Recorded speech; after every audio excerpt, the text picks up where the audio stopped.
Top quality और consistent performance के लिए सिर्फ सिल्वर पंप्स एंड मोटर्स, नाम याद रखना। મૂળ સૌરાષ્ટ્રના અને હાલ સુરતના રહેતા મનીષાબેન મયુરભાઈ ઠુમ્મરના બેબીના અંગદાનથી 4 જીવનમાં નવા રંગ ઉમેરાયા છે। સુરતમાં મયુરભાઈ પ્લમ્બિંગ મજૂરી કામ સાથે સંકળાયેલા છે। જીવનદીપ ઓર્ગન ડોનેશન ફાઉન્ડેશન ટ્રસ્ટ દ્વારા ખૂબ ટૂંકા ગાળામાં આ 18મું અંગદાન છે।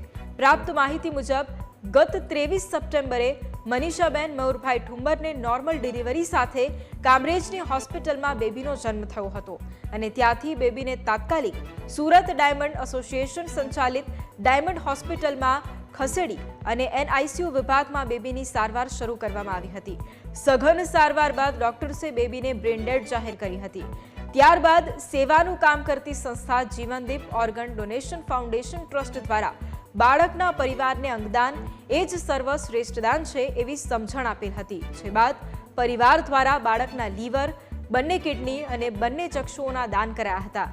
ટીમ જીવનદીપે બેબીના માતા પિતા અને સગા સંબંધીનો હૃદયપૂર્વક આભાર પણ વ્યક્ત કર્યો હતો।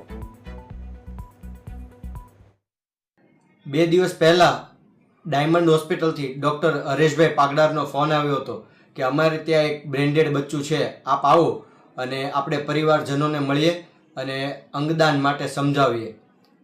હું અમારા ફાઉન્ડર PM ગોંડલિયા, ડૉક્ટર નિલેશભાઈ કાછડિયા અમે ત્યાં ડાયમંડ હોસ્પિટલ ઉપર ગયા અને જે દીકરી હતી 6 દિવસની એમના પિતા મયુરભાઈને મળ્યા અને એમને અંગદાન વિશે સચોટ માહિતી આપી। આ અંગદાન શું કામે કરવું જોઈએ એમના માટે એમને પૂરતી સમજ આવી અને તેઓ એગ્રી થયા અને એઓએ પરિવાર સાથે મળી અને અંગદાન માટે સંમતિ આપી।